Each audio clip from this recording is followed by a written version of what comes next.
Hello, it's me, Coco, again, and we're going to do another fizzy explosion. So last time, I put more citric acid than sodium bicarbonate, but this time I'm going to do sodium bicarbonate. So if you want to buy this kit and follow along with me, you can. And this is not sponsored, just to let you know. And now I'll be telling you what you need if you don't want to buy the kit. So you will need baking soda, citric acid, and 150 milligrams of water. You could also put 100 milligrams, but I'd prefer 150 to make a bigger one, a bigger explosion. And you will need a teaspoon. So that's all you need to make this happen. Okay, so now we could start. But do not follow. But if you really want to do the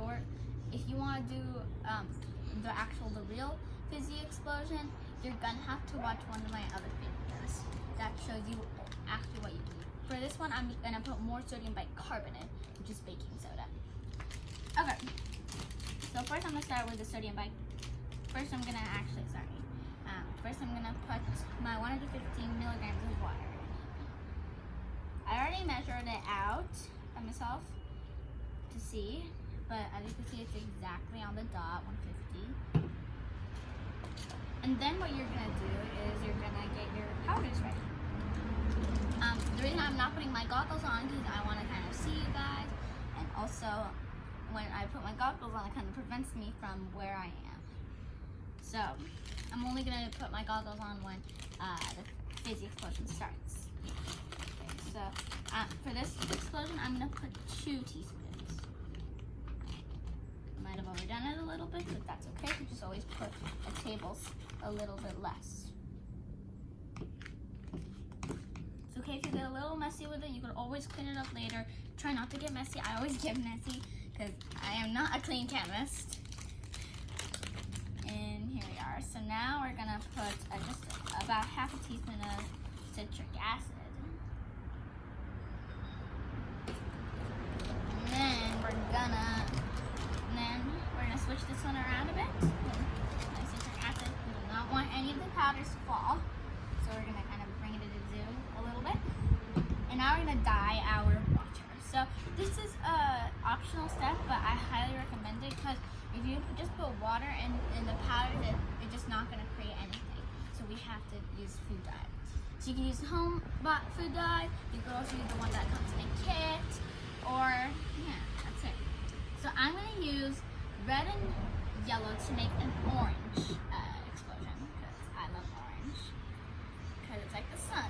And now if you have any excess on your tablespoon, you always want to put it in there because you want the exact measurements.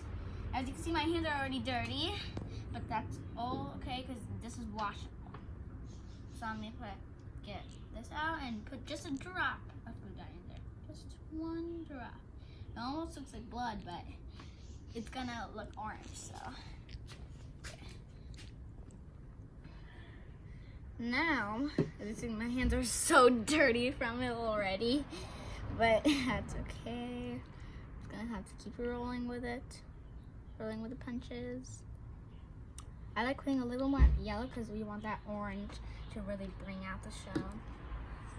Okay, now what we're gonna do is get a little stick mixer. You could just get a regular teaspoon and mix it, but as I said, I like being fancy.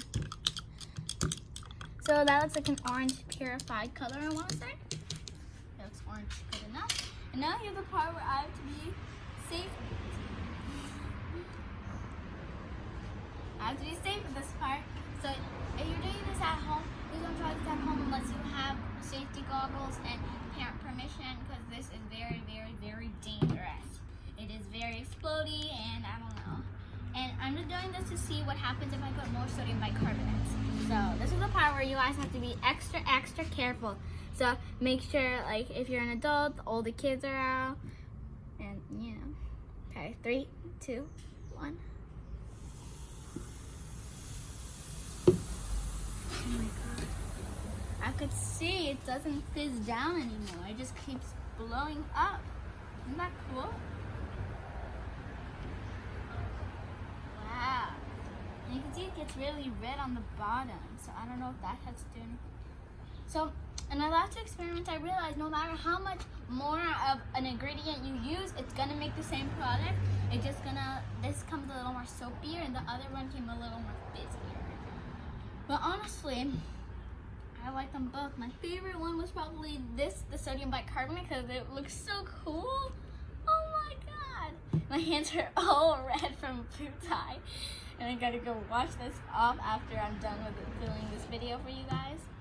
And yeah, that's basically it. So I want to just show you guys one little more thing about food dye. So we're actually gonna we're actually gonna do two things. So in the little booklet, there's an experiment that says how to work with colors. I'm gonna put a little drop of food dye to it and see, like 2 drops, 3 drops of food dye in it, and once it's done a little fizzing out, I want to see how it goes. Let's see, is it liking the food dye? Is it not? Is it kind of over the food dye? Well, you kind of see it's a little infusing into it. It's not really like with the regular food dye, it just like go in, but I don't think it's with this food dye. And then when you mix it up, it looks a little teal now. So again, I have the primary colors, red, white, and red, yellow, and red. Those are the primary colors, so they can make any color you want. So if I'm just doing this late at a step because I didn't show you guys that you could do different colors, but you obviously can mix. They said to put 1 drop of one of your favorite food dyes. I don't listen for some reason. I like listening, but